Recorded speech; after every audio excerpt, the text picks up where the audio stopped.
सभी को जय हिंद, नमस्कार, गुड मॉर्निंग। आज नवंबर 21, 2025। आज का जो विषय पर जाते हैं, आज का विषय चुना है national security secretariat must be involved to resolve dual control of Assam rifles. यानी कि ये जो मुद्दा है ड्यूअल कंट्रोल का असम राइफल्स का, जो पिछले देखिए 40 साल से, मैं बता रहा हूँ 40 साल से ये इन्वॉल्व है। क्योंकि जब थर्ड सेंट्रल पे कमीशन जब हुआ था 1 जनवरी 1973 से 31 दिसंबर 1985 तक जो है असम राइफल को आर्मी की पूरी सुविधा मिलती थी, इंक्लूडिंग ऑनररी रैंक। ये सभी को पता है। 1186 से जो गलत तरीके से जो हमें असम राइफल्स को जो है MHA में, डिपार्टमेंट ऑफ इंटरनल सिक्योरिटी में जो है पुलिस के हेड में ये लोग लाया गया, ताकि हमें जो है उस वक्त के सेंट्रल पुलिस ऑर्गेनाइजेशन का जो भी पे स्केल में हमें रखा गया, जबकि ऑपरेशनल कंट्रोल जो है आज तक इंडियन आर्मी के अंडर है। यह जो है बहुत ही गलत फैसला था, जिसको लेकर जो है हम एसोसिएशन पिछले 10 साल से स्टार्टिंग में जो हमने कई सारे लेटर्स लिखे प्राइम मिनिस्टर को, कैबिनेट सेक्रेटरी को। उसके बाद हम मीटिंग किए, जबकि जो मैं बताता हूँ कि लगभग 35 मीटिंग हम कर चुके हैं, इंक्लूडिंग NSA। दो जो है हमने डिफेंस मिनिस्ट्री को मिले। बाद में फाइनली हम 2017 में कोर्ट में जाता है। कोर्ट का भी 33वां ऑर्डर तक निकल गया है, काफ़ी डिले हो रहा है। और ये कोर्ट का ही ऑर्डर मैं आप लोगों को पढ़ के सुनाता हूँ। देखिए, ये 11 मार्च 2020 का है। इससे पहले 13 जनवरी 2020 को कोर्ट ने कहा था सरकार को, यानी रेस्पोंडेंट को, ओरिजिनल फाइल कोर्ट को प्रस्तुत करने के लिए।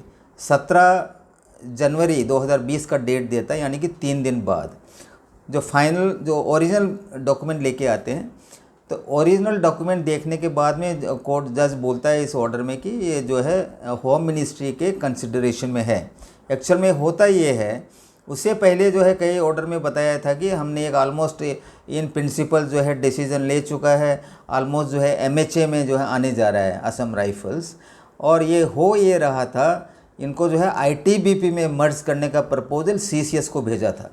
जब लोगों को पता चला, इंडियन आर्मी ने रेसिस्ट किया। हमें भी बताया गया कि लेटर ऑर्डर देने के लिए, कि उस वक्त के DG सर ने, जनरल कार्निक सर और मैं, हम लोग जाके DGMO PMO को लेटर दिया। वो प्रपोजल कैंसल जैसा हो गया। तो देखिए 11 मार्च 2020 का जो ऑर्डर है, मैं पढ़ के सुनाता हूँ आप लोग को।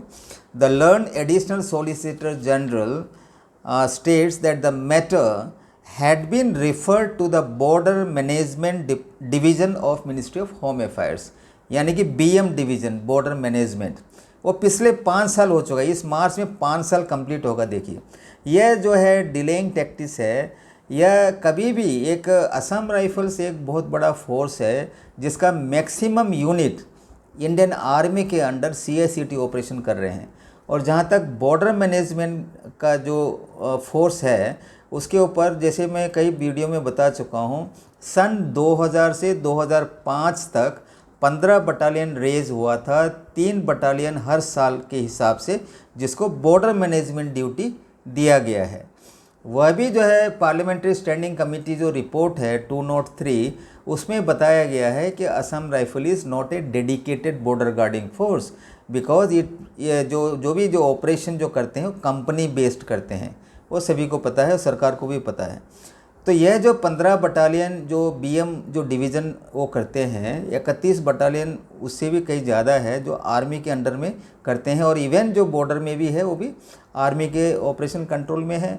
जो भी है लीडरशिप पूरा इंडियन आर्मी का है असम राइफल्स में। तो मैं ये कहता हूँ कि ये तो बहुत ही आगे निकलता जाएगा, आगे निकलता जाएगा। जैसा कोर्ट अगला डेट दे रखा है हमारा जुलाई 9 को, फाइनली एग्जीक्यूटिव ने जो है ये डिसीज़न लेना है।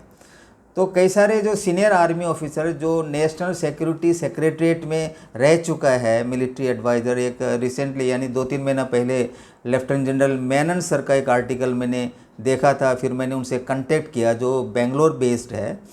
तो मैं जब भी बेंगलोर जाऊंगा तो सर से मिलूंगा भी। तो उनका भी उस आर्टिकल में उन्होंने बताया था कि जो डिसीज़न लेना है असम राइफल्स का ड्यूअल कंट्रोल का, वो जो है नेशनल सिक्योरिटी सेक्रेटरीट, जिसका हेड है NSA, दोवल सर को, जो अजीत दोवल सर को हम 2 बार मिले हैं जनरल कार्निक सर के साथ, लेकिन यह किस लिए डिले हो रहा है? जैसे 2 मिनिस्ट्री आपस में झगड़ा कर रहा है, कंटेस्ट कर रहा है, MHA MOD, उनके बीच जो है कभी भी ये रिजोल्व नहीं हो सकता है।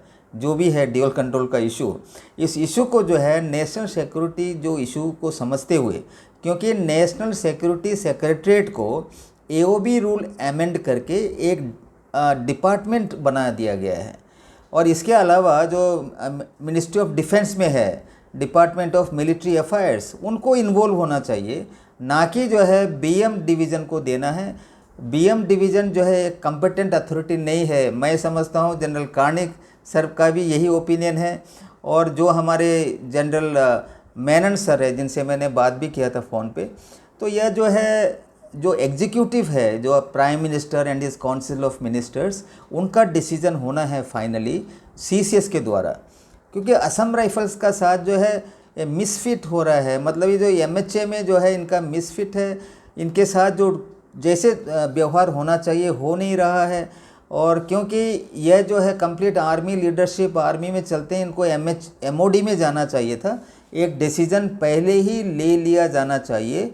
अभी भी जो है इसको फर्दर डिले न करते हुए एज एन आरेवा, जो उनका, जो मैं अभी नेशनल प्रेसिडेंट हूँ, मेरे ओर से और हमारे जनरल कार्निक सर, उनका भी ओपिनियन यही है कि इनका ये जो मैटर है, मैटर का रिजोल्व के लिए हमें नेशनल सिक्योरिटी सेक्रेटरीट द्वारा होना चाहिए, ना कि MHA का बॉर्डर मैनेजमेंट जो डिपार्टमेंट है, because that department is not competent. क्योंकि देखिए 2 बार ऐसा प्रयास हुआ है कि असम राइफल को कंप्लीट MHA में लेके जाने के लिए, लेकिन फाइनली क्या होता है, इंडियन आर्मी रेसिस्ट करता है।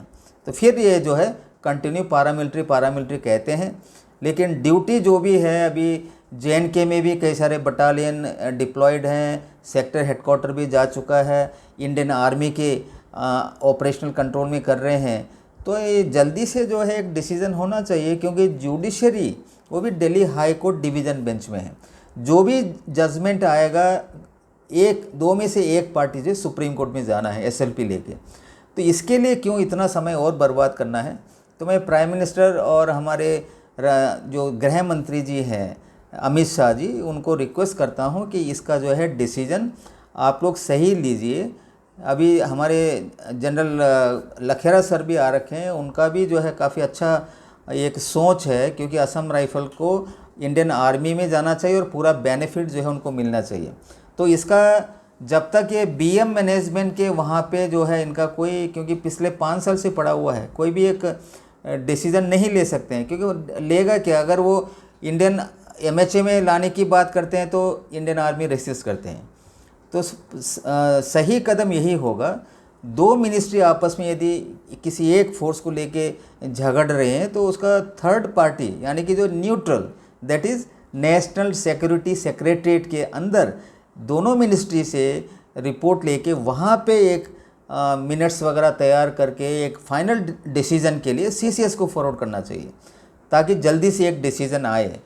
यह कहते हुए कि ये जो है कोर्ट में सब जुडाइस है, वो डिसीज़न लेके कोर्ट को बताइए, तो जल्दी से एक फ़ैसला हो जाएगा।